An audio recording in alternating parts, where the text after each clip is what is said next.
Welcome to the Tipping Point Show. I'm Jimmy Evans. I'm so glad that you've joined me today, and today's program is going to be a little bit shorter because as you're watching this, I'm actually in Washington, D.C. I was invited to come to the Israeli embassy in Washington, D.C. to have a private briefing with the Israeli government, myself and some other leaders that will be there.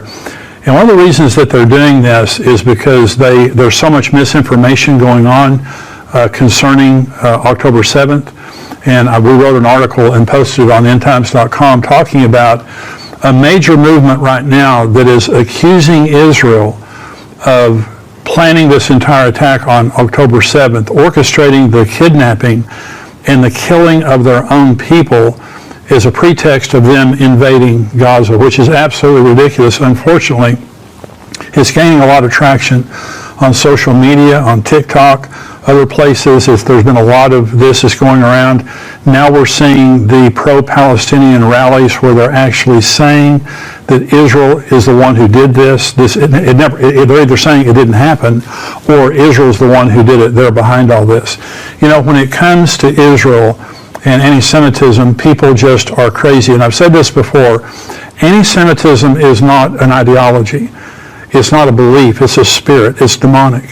Because no one can really articulate why everybody hates the Jews. And I'll tell you why everybody hates the Jews is because they came from God, because they hate God. Israel's existence is proof of God's existence.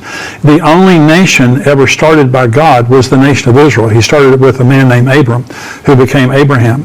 And so Israel's existence proves God's existence, and that's why Satan hates it, and that's why people who are ungodly also hate them. Anti-Semitism today is worldwide. It's like a cancer. It's spread all over the world, college campuses, Europe, America, you know, all kinds of people now all over the world, pro-Palestinian rallies, hating Israel, calling for all the different things that they're saying. But now what they're saying is it didn't actually happen. Babies weren't beheaded, you know, little girls and old women weren't raped, and all these people weren't murdered.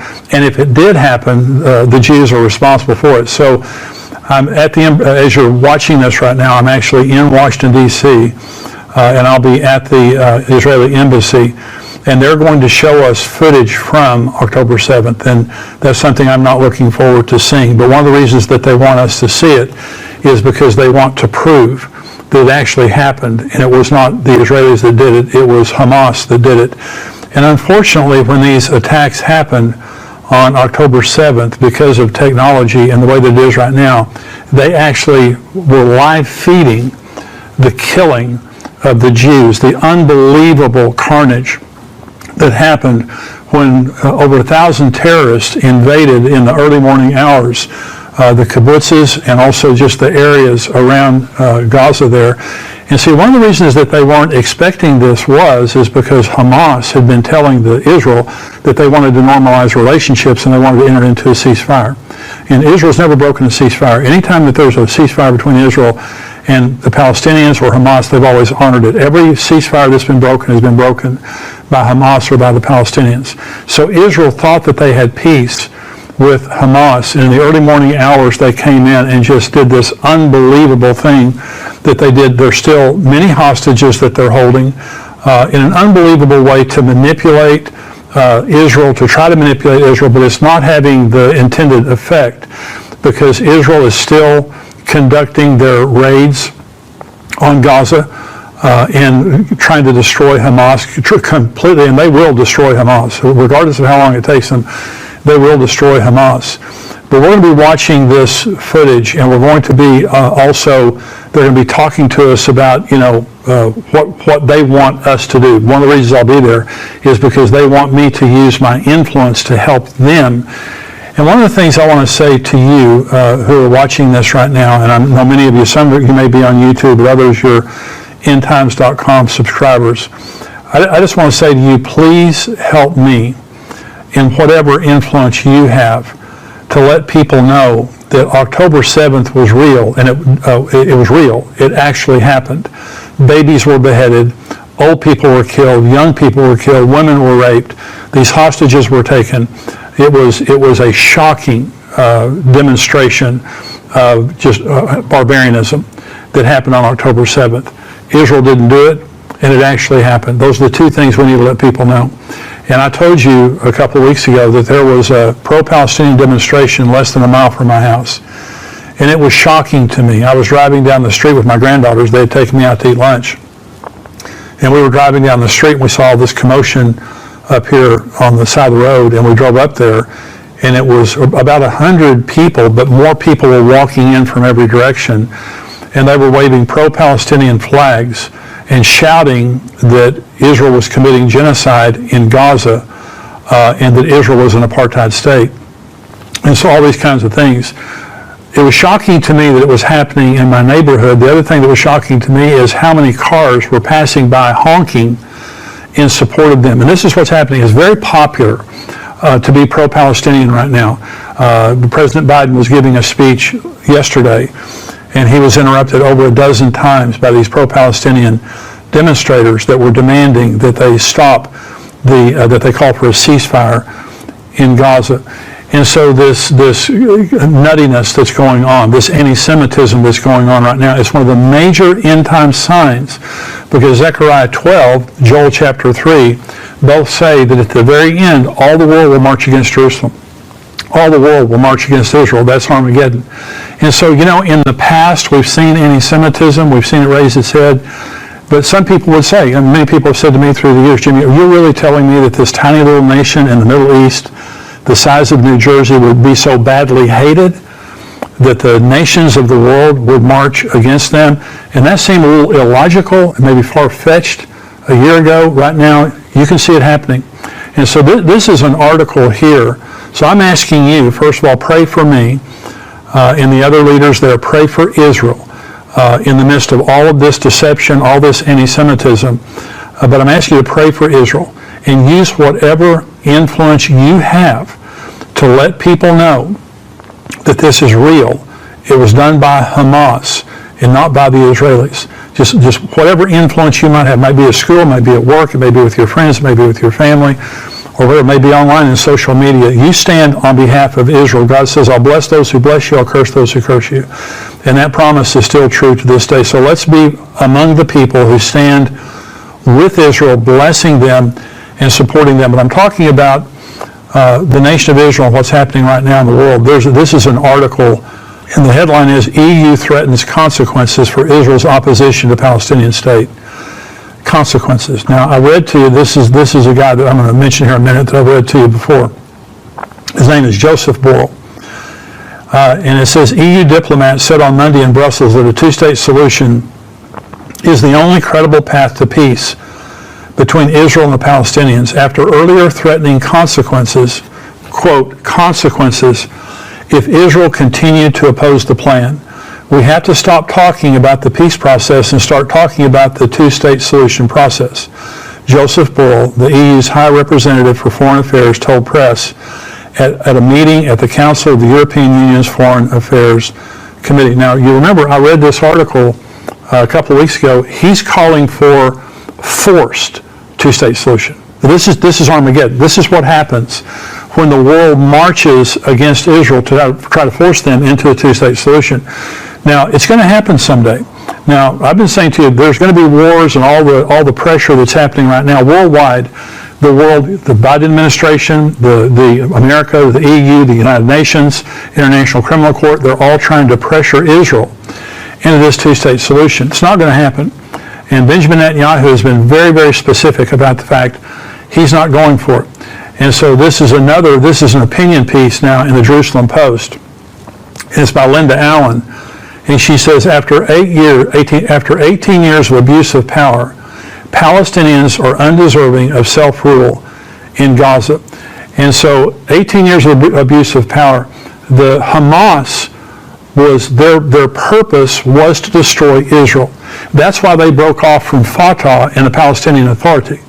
Is Fatah and the Palestinian Authority, through the Oslo Accords, they recognized Israel's right to exist. Now, they've never really followed through on that in any practical way, but they recognized Israel's right to exist. Hamas would not recognize Israel's right to exist, and they existed for the purpose of destroying Israel. That's why Iran pumped hundreds of millions of dollars in there for them to build 500 miles of tunnels underneath. And this is an interesting thing. and Larry Huck said this on the show a couple of weeks ago, they have 500 miles of tunnels under Gaza, but they don't have one bunker for their citizens to hide in if there's an attack. And so they're all for the soldiers, they're all for the military, and they have used Gaza as a military installation to attack and destroy Israel. That's why Israel built a fence around it, because they had to protect themselves from Hamas, because Hamas's intentions since 2005 have always been evil toward Israel. And what they're saying is because of the abuse of power, Hamas abused their own citizens. Hamas used their power to just try to destroy Israel. And so Benjamin Netanyahu said, we're going to go in and finish our operation in Gaza. We're going to destroy Hamas, and we will have a security force in Gaza from now on to make sure that they don't do this again. Now, this Joseph Borrell, EU, he's saying there's going to be consequences if you continue to resist this. They're going to resist this. And let me tell you why they're going to resist this. In 2005, under the George W. Bush administration, we forced Israel out of Gaza. Interestingly, 5 days later, Hurricane Katrina hit the Gulf Coast, the costliest natural disaster in American history up to that point in time. And immediately Jewish rabbis came out and said, that's because you forced us out of our land. That's what Joel 3 says, is that God is going to come into judgment with the nations on account of what they've done with Israel, and they've divided up his land. So the United States, in this Land for Peace operation, we forced Israel out of Gaza. Gaza is a lucrative piece of land on the Mediterranean. It is unbelievably fertile. It could be a Singapore. It could be the incredible, piece of property under the right hands. But Gaza's used it just for war purposes. And so in 2005, we forced Israel out with the promise of peace. If you give, they just want land. And if you'll give them this land, you're going to have peace. Well, what happened? The most incredible demonstration of savagery on October 7th, because of the United States and the United Nations forcing Israel to give up this land in the name of peace. And now we see this carnage. And the most amazing thing is, rather than the world rallying behind Israel, many Christians have rallied behind Israel, the world has turned against Israel. And now they're condemning Israel, and they're saying this is genocide. Genocide is when you wipe out a group of people. There are 2 million residents of Gaza.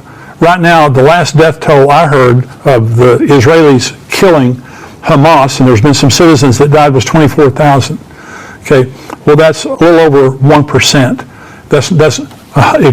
Genocide is 100%. You go in and you just kill people. The Israelis have done everything they can to preserve life. It's Hamas that has built their military installations under nurseries, preschools, elementary schools, hospitals, and in residential neighborhood.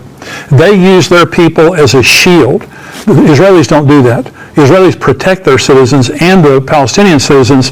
They don't go in and just carelessly kill civilians. And that's why the Biden administration has supported the operation in Gaza until now. And so when people are saying the word genocide, they don't know what the word genocide says. The International Criminal Court right now has Israel on trial for genocide. And what Israel said to the International Criminal Court is, find out what the word genocide means. The Israelis could kill every person in Gaza in one morning. It wouldn't even take them to noon to do it. They've got the military capability and power. They could kill them all. And so if they were committing genocide, they would just do it in one day and get it over with. They are very carefully trying to find the military installations and the Hamas terrorists and to kill them and to destroy them without harming the citizens. So this issue of genocide is nonsense. Then they're also saying that Israel is an apartheid state. Okay, apartheid, and we know that from South Africa, because in South Africa, before Nelson Mandela, only white people could rule in South Africa. That's apartheid. Apartheid means one group of people are in control and everyone else is excluded and they don't get control. That's apartheid. Okay. Did you realize that 30% of Israeli citizens are non-Jews? We saw yesterday on Brian Schrager interviewed this Arab journalist, and he was talking about there's 2 million Arab Israeli citizens. The Knesset is their government. It is a democratic government in Israel. Most governments in the Middle East are all dictatorial. And so they have a representative democratic government made up of Jews, Arabs, Muslims, and Christians. That's not apartheid. Apartheid means only Jews can be in control. If Israel was an apartheid state, they wouldn't allow a representative government of non-Jews being in control. But they have Jews, non-Jews, Arabs, Muslims, a part of the government voting every time there's a vote. That's the government of Israel. So genocide, apartheid, saying that October 7th didn't happen, or if it did happen, it was orchestrated by the Jews. All of these are lies. And see, that's all the devil has. All the devil has are lies. And so what we're saying is the purpose of what we do here on Tipping Point and endtimes.com is to help people understand the truth about what's going on. And here's what's going on right now is this worldwide pressure of trying to force the Jews again after the insanity of 2005 and forcing them out of Gaza and what's happened now. We're trying to force them again to give up Gaza, East Jerusalem, and the West Bank to the Palestinians and the Palestinian Authority. And so they're saying we're not going to do it. It's just not going to happen. And so Joseph Borrell of the EU said, let's do it forcibly. Let's force them to do it. This will happen one day. Okay, the United Nations hates Israel. The United Nations has censored Israel more than all other nations of the world combined. They hate Israel. And I've said this before, they should be called the Anti-Israel Club. They hate Israel. And that's because all the nations of the world are turning against Israel. Thank God that the United States has helped Israel militarily and have stood with them during this time.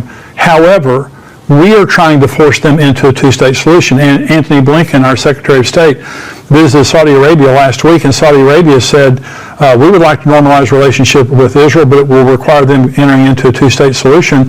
And Anthony Blinken told the Saudi Arabia, yes, that's what we're working toward. We're getting there. We're about to have a two-state solution. And Benjamin Netanyahu came out and said, we're not entering into a two-state solution. We're not doing that again. We've already done that, and it doesn't work. We're not going to do that. So I believe where we are right now is worldwide anti-Semitism, worldwide pressure on Israel to give up the West Bank, East Jerusalem, and the Gaza Strip, which they're not going to do. I believe that an Antichrist figure is going to step onto the scene. When I say soon, it could be 10 years from now, 20 years from now. I don't see that happening. At some point in time, the Bible says that there's going to be this brilliant orator and brilliant tactician that steps onto the world scene and makes a deal with Israel. That's Daniel chapter 9, that he confirms a covenant with Israel for 7 years, and in the middle of the covenant, he breaks that covenant. He goes into the rebuilt temple in Israel and proclaims himself God. He's the Antichrist. Now, he won't show up as the Antichrist. He's going to show up as a brilliant answer man. And he's going to enter into a covenant with Israel that they think is a peace covenant, and they think is the answer. The world is going to celebrate the Antichrist. They're going to celebrate someone finally, made peace in the Middle East, something no one else has been able to do. He's done it. But in the middle of the covenant, he's going to break that covenant, and all hell will break loose. The Bible tells us in Zechariah 12, 13, 14 that 2/3 of the Jews will die. Jesus called it the Great Tribulation. He said there's going to be the abomination of desolation. He said then there will be great tribulation on the earth, so much so that if those days had not been cut short, no flesh would have survived. Listen, if you want to support us here at endtimes.com, there's two ways you can do it. One is by becoming a subscriber, $7 a month. You get the full Tipping Point show every week without advertisements, plus all the other podcasts and information that we have. We have updates from Israel every week. Dr. Mark Hitchcock has a teaching, a podcast every week, all kinds of things that we do. I answer questions. I bring a devotional every week, $7 a month. You can also give to us.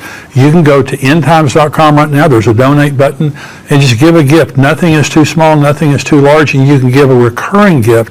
It's a huge blessing to us because we're in a war in the world right now spiritually. This is a very severe time, and I believe the most important message in the world right now is the gospel of Jesus Christ. And we preach the gospel, and people get saved through this show. But also, we have our Tipping Point Conference coming up, our Prophecy Conference coming up September 20th and 21st. The tickets are on sale right now. We have tickets. You can come physically. We also have live streaming that's available. Go to conference.endtimes.com. This is going to be a Friday night and all day Saturday. We're adding the Friday night, and we have Pastor Jack Hibbs. A lot of you are familiar with Jack Hibbs. He's very well known, has a television show that's on all the time, and a lot of you have been asking for us to have him, so he's coming to be a part. He'll be our keynote speaker on Friday night. I'll be there, Dr. Mark Hitchcock, Pastor Ed Young, Rabbi Jonathan Kahn, of course, Billy Crone will be there also. We have a big lineup, and we have coming this year Max Lucado. Max is a dear friend of mine. He is the #1 best-selling Christian author of all times. His books have sold more copies than any other books except the Bible. He is a brilliant teacher, and he's going to be teaching. He's written books and speaks on the end times. You're going to want to hear him. He's going to be fascinating. So we've got a great lineup of speakers. I want you to be a part of it. So go right now to conference.endtimes.com. You can select your seat there. We have all different kinds of pricing and seats available. And so you need to get it while they're still available, because we're expecting this to fill up this year. Go right now to conference.endtimes.com. Want to see you there.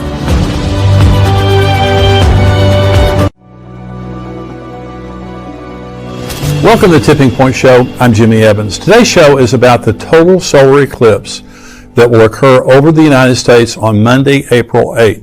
It is the second total solar eclipse across the United States in 7 years, and the two eclipses will mark an X over the country. This is a very rare and ominous event, and I have joining me on the show today the author of a new book about the two eclipses, A.C. Katz. A.C. is an amateur astronomer and has written an article, Signs in the Heavens Over America, in this month's edition of Prophecy Watchers magazine. A.C. has done an incredible amount of research about the eclipses, and she's joining me on the show today to share her thoughts from her book, The Great American Writing on the Wall. A.C., thank you for joining me today. Thank you for having me. It's a pleasure to meet you. It's great to meet you, too. And you've written this book, The Great American Writing on the Wall, Total Solar Eclipse of 2017 and 2024, the annual eclipse of 2023. Now, let me tell you, this is just for anyone interested. I really encourage you. A lot of people are interested in the eclipses that have already happened, plus the one that's just about to happen on April the 8th. There's not a more informative book than this one right here. And you've done you're an amateur astronomer, and so you have a great interest in this, but you've done so much research here. What does the Bible say, AC, just starting out, what does the Bible say about us looking for signs in the heavens? Is it appropriate for Christians to be looking to the sun, moon, stars for information or signs? And we have an example with the Magi, of course. When they saw the star, they rejoiced with exceeding great joy, and it led them to a Messiah.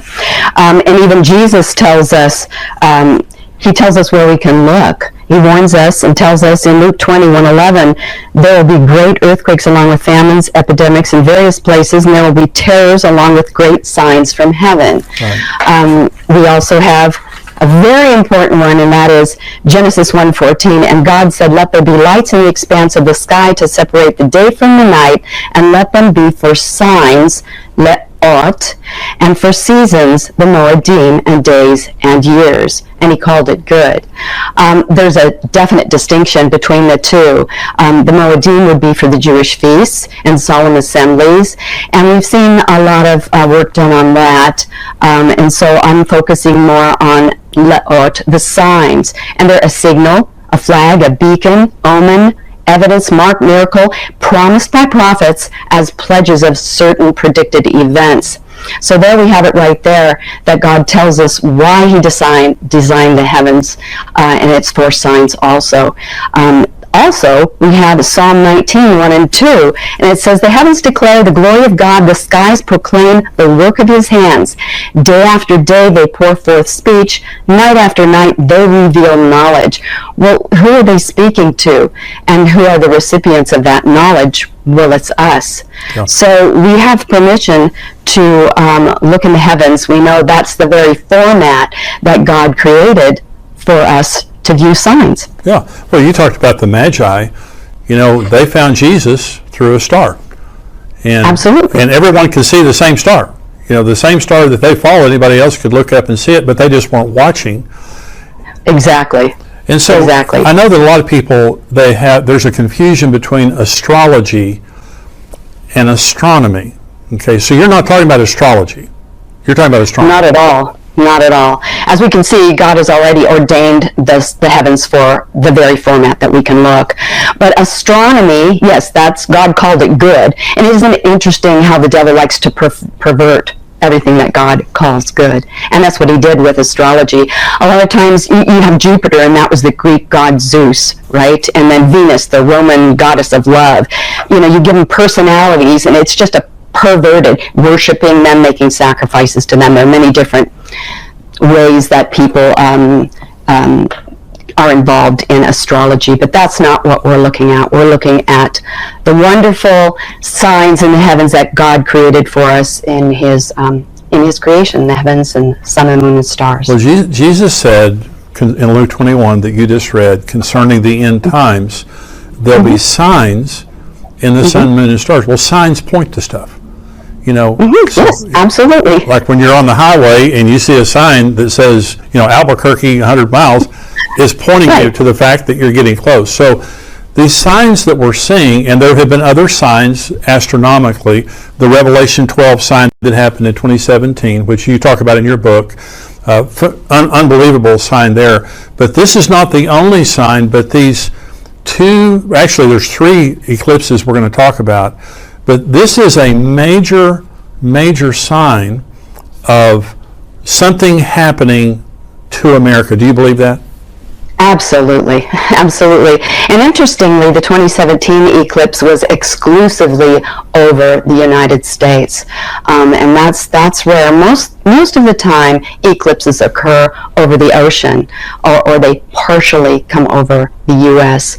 But for it to occur just on the United States and go across 14 contiguous states is rare. Eclipses in themselves are not necessarily rare, but for them to, before the August 27th, the last eclipse visible from coast to coast was almost 100 years earlier on June 8th, 1918, but it wasn't exclusive to our nation. The one that was exclusive last time was January 11th, 1880, a total solar eclipse occurred exclusively over the continental U.S. So for this is quite rare. And then to have the 2024, another total solar eclipse across the United States is just unprecedented. So the Jews, and you talk about this in your book, they believe that a lunar eclipse is a sign to the Jews. Right. And a solar eclipse is a sign to the Gentiles. Okay. Yes, mostly based on the calendar. They were given a lunar calendar, and so they do their Jewish feast based on that. So, yes. And so in 2017, in other words, if God is trying to send a sign to America, He's using, in this case, the sun and the moon to do it through the eclipses that are happening. Well, when you look at the pattern of the eclipse, yes. and when you look at some of the locations, whether people care to believe that the locations mean anything or not, that's entirely up to them. But as you will see, there are quite so many instances where there were locations covered and events took place. I don't necessarily want to predict things from the locations, but it's just far more than coincidence. And I think I was extremely skeptical going into this, very skeptical. But when you see these things taking place, we have to understand that the Lord sees a sparrow fall. If you don't think that He knows locations and He controls the orbital mechanics of the sun, moon, and stars, we don't. So if we just look at the path of totality, and that's really what I would like to focus on, and I'll explain what the path of totality is so that people understand why we really should focus on that. Because if we don't, we go off into the other areas, and we can just pick and choose whatever we want and kind of make whatever story we want out of it. So I'll explain the path of totality. Excuse me. It's the shadow cast on the earth when the moon goes in between the earth and the sun, and it draws a very narrow corridor over the United States as it did, and that's called the umbral shadow. It gets 100% dark there. You see 100% totality as the disk covers the sun completely. Everyone within that pathway will see 100% totality. Outside of that, you don't. You see it in very varying degrees in crescents as you go out. Now, there's a difference, and now that has to occur in what is called perigee, as the moon is orbiting around the Earth. When it is closest to us, that is perigee, and that when it appears from Earth, it appears at its largest, whereas when it's in apogee, it's further away. So it must happen in perigee to get that total solar eclipse. Interestingly, the sun is 400 times larger, and yet it is 400 times further away. So wow. An eclipse is meant to be viewed from Earth, and nowhere else does that occur anywhere else in the solar system. So many things have to line up, and including it just so happens that the moon is at a 5.1% tilt of the Earth's orbital plane, and so it's kind of like a gyroscope. As it goes around, it has to hit this certain section, and that's called the node, right to line up with the sun, and it doesn't always do that. And when it does, it can still be, a total solar eclipse, but out in the ocean. So many things have to line up for this to occur. And then for it to draw this X across the United States is just amazing. You see how God is in control. Also, I should mention what an annular eclipse is, because that's what the October 2023 eclipse is. And this is why I didn't some people said that I missed the Aleph, and I didn't miss the Aleph. I did see it. If you want to see it's there, it's there. But I just want people to understand that it is different. And an annular eclipse is when the moon is in a different type of orbit. It's an apogee, where it is furthest from the Earth. So when it traverses in between the Earth and the sun, it's further away, so it appears smaller, and it doesn't cover. It's not a total coverage of the sun's disk. So you do see the ring of fire, but it grows dim where you are in the path, but it doesn't grow dark. And it's not called the path of totality, it's called the path of annularity. So it's kind of like if you're going to draw an initial using a Sharpie, and then a piece of chalk, and then a Sharpie. So again, people do want to see it's an Aleph, that's all right. But I just wanted to understand the difference, and that's why I was focusing on the two total solar eclipses, because those are extremely rare. And we're going to put that up on the screen. The Aleph you're talking about, that's a Hebrew letter, and so the three eclipses make an Aleph. Yes, they do. The X plus the 2023. And so, and I think that's very significant, AC. Yes. but even the X by itself is significant as it relates to the Hebrew. Right. Yeah. One thing I was covering before about the Aleph is, yes, it makes the Aleph, but even if you're just focusing on the 2017 and the 2024 eclipse, because they are both total solar eclipses and 7 years apart, the 2017 eclipse does cover a location called Alpha, which is just Aleph in Greek.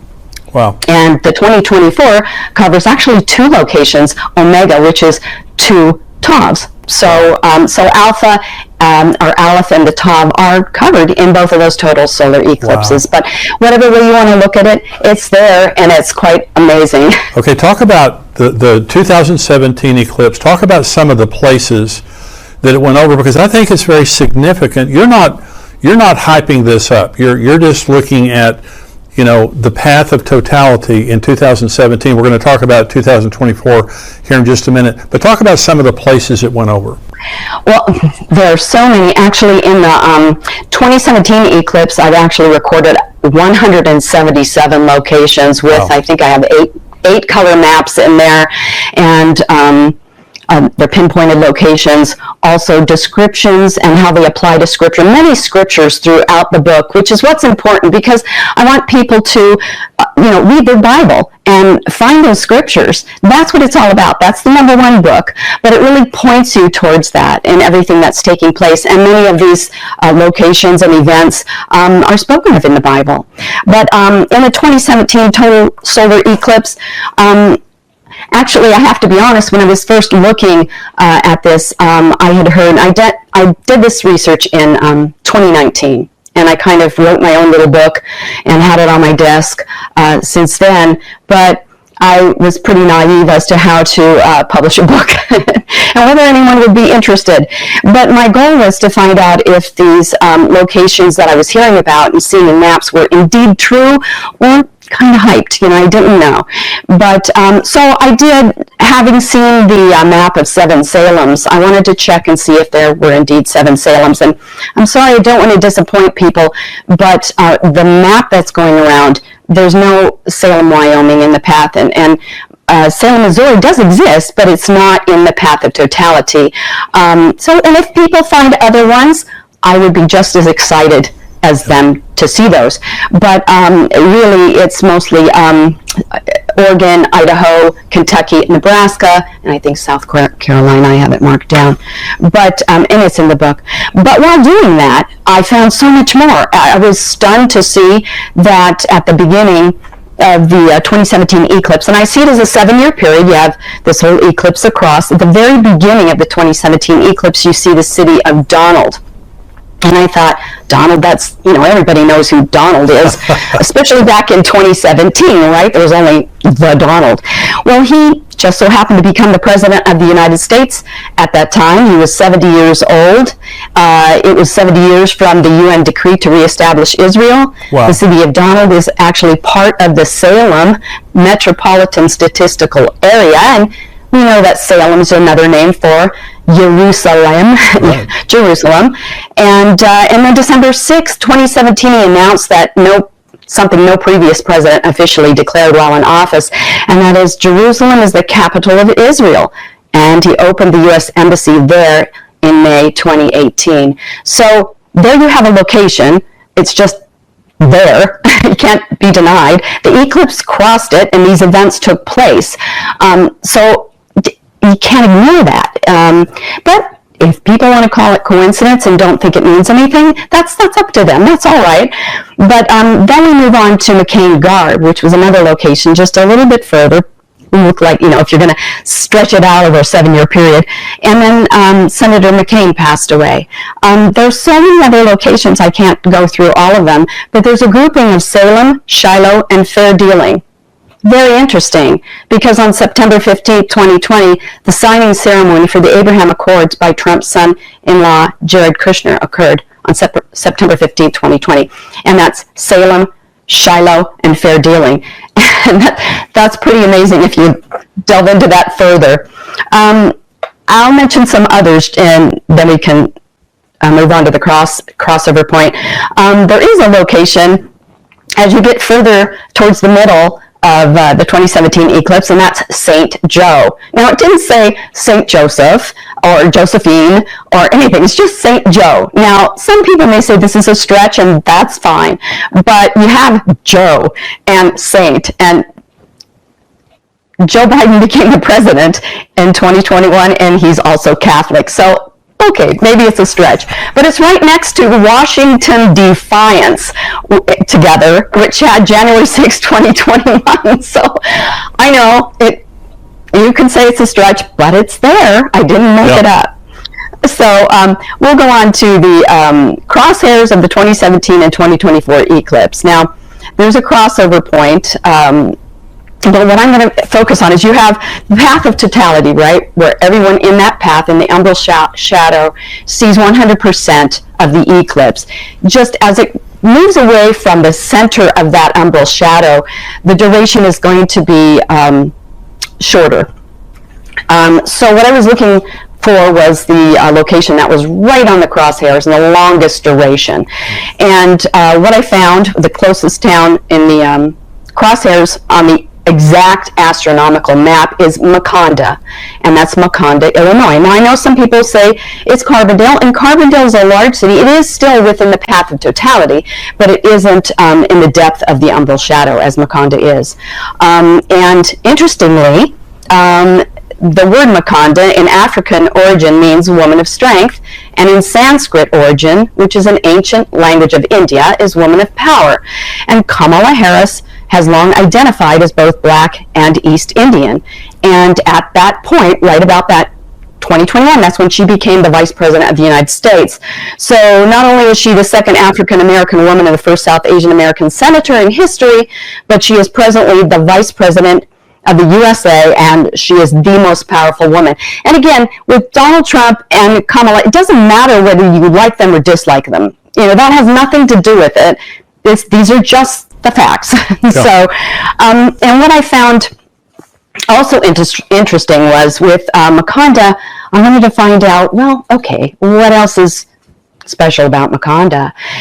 And I found out that the Black Vulture Festival occurs there, the annual Black Vulture Festival. And that was really interesting to me because, they gather there. And if we look to Jesus, and what he was saying was he was pointing out towards the end the spiritual decay and spiritual deception that would be taking place.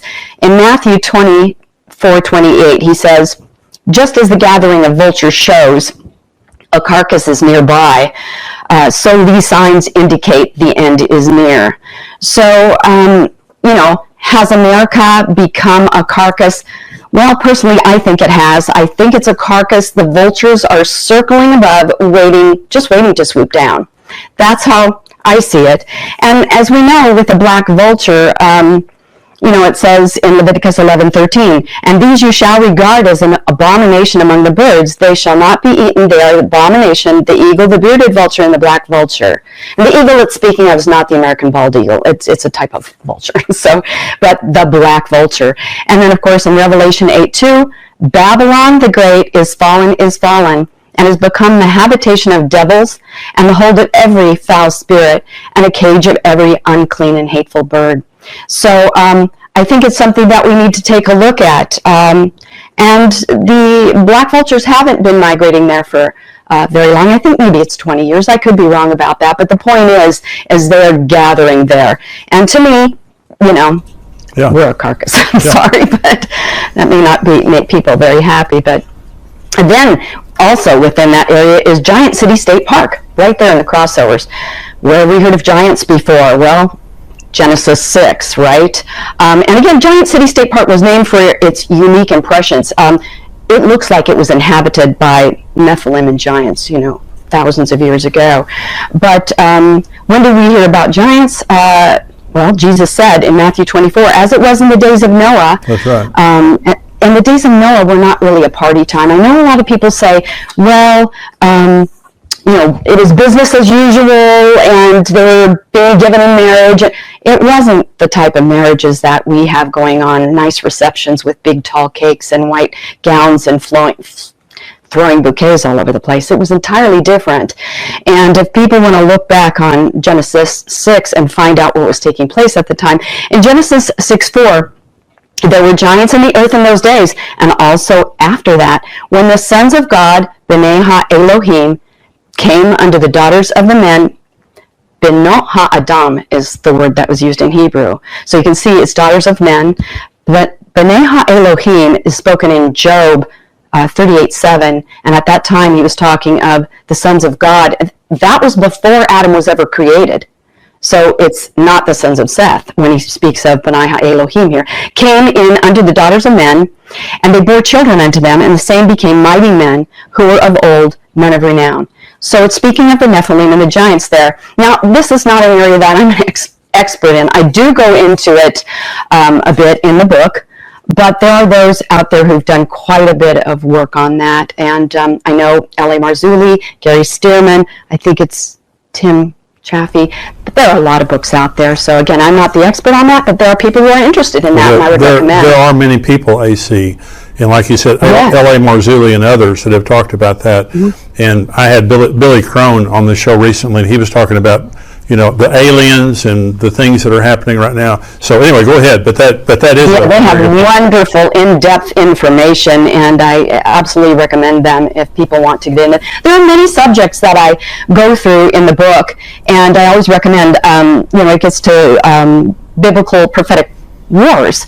Go to Bill Salish. That is not my area, but do that. So anyway, as you go into Giant City State Park. we find the Devil's Stand Table, amazingly. The Devil's Stand Table is a unique geologic formation, and it's dominated the landscape there. The Devil's Stand Table is a large freestanding pillar of sandstone. It seemed more like the Devil's pulpit to many, so obviously they called it the Devil's Stand Table, but it exists, and the name stuck, and it's one of the most interesting, well-known geological features in Giant City State Park. Now, this unique rock pillar stands, it's at an elevation approximately 75 feet above the surrounding terrain. And it also has one of the longest durations, believe it or not, at 2 minutes 41.5 seconds. And in comparison, when you get into the technicalities and the durations, it is important to get as close as you can. And those durations are, there's first a predicted duration, okay, and people will look at that. But after the eclipse, there is a adjusted duration, and that's actually the true duration. So some people will quote certain durations, and they based it on the predicted rather than the actual corrected, and that is corrected based on the lunar limb, because the moon isn't completely spherical, and so based on its topography, you change the, you have an adjusted duration of the locations, the duration of their eclipse. So when you look at the Devil's Stand Table, to me, how can we deny that the United States hasn't become the Devil's Stand Table? You know, it's pretty obvious to me, and we are the location of, you know, the UN. But the things that we've been doing as a nation, that's how I see it. Now, all these things take place. I'm sure many people have heard this, and it's true that they do occur in an area in Illinois called Little Egypt. And that's very interesting. Maybe some people don't know why it was called Little Egypt, and the name is due to this imminent disaster that was going to take place in Illinois in 1831. In northern Illinois, they had a deep snow, killing frost, and so therefore they couldn't plant their corn until late, which put it back, so when harvest time came around, they had another killing frost and early freeze, and so that continued for 1 or 2 years, and they were going to starve, so they traveled down to southern Illinois for grain. So that's how that area got the name of Little Egypt. But you can see a type of template. It's very similar to being that it's in Egypt. I see the eclipse being that it's 2017 to 2024 is a 7-year period, and then we have the 2024 eclipse. And I see this possibly a 7-year. I mean, it could be 2, it could be longer, but you have the 7 and the 7, and you have Joseph who, in interpreting Pharaoh's dream, he said there were going to be 7 years of preparing and 7 years of famine. And that's true. They had to store grain for those years of famine. I see it here, yeah, if you want to prepare, because we do have food shortages, and it's likely that we will in the future. But more importantly, we need to prepare spiritually. We need to prepare. You know, we prepare for everything else, but we don't prepare for eternity. Yeah. And we need to focus on that, because not only may there be food shortages, but most of all, I think we're going to see a 7-year famine of spiritually, you know, because of the trajectory of this United States. So I definitely see a comparison there. And another thing that Joseph explained to Pharaoh in Genesis 41:32, and the dream, this is Joseph, he said, and the dream was repeated or doubled to Pharaoh twice, because the thing is established by God, and God will shortly bring it to pass. So here we have this 2017 eclipse going over these crossover points. And then we have the 2024 eclipse, so it doubles again. This is going to occur in the path of totality during the crossover point with these same locations in 2024. So we do have a doubling. So I think that's something, you know, to pay attention to. Hope you enjoyed today's show. Listen to see the entire Tipping Point show. Go to endtimes.com.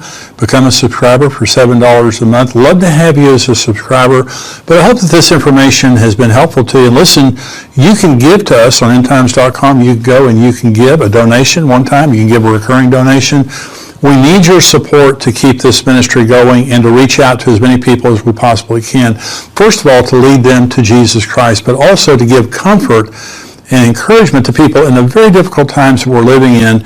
People need biblical truth and Bible prophecy to help them to contextualize the things that are happening in the world. The world's crazy right now, but the Bible tells us exactly what to expect. And that's comforting because Jesus Christ is coming. Thank you for joining me today. Go to endtimes.com to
Bye.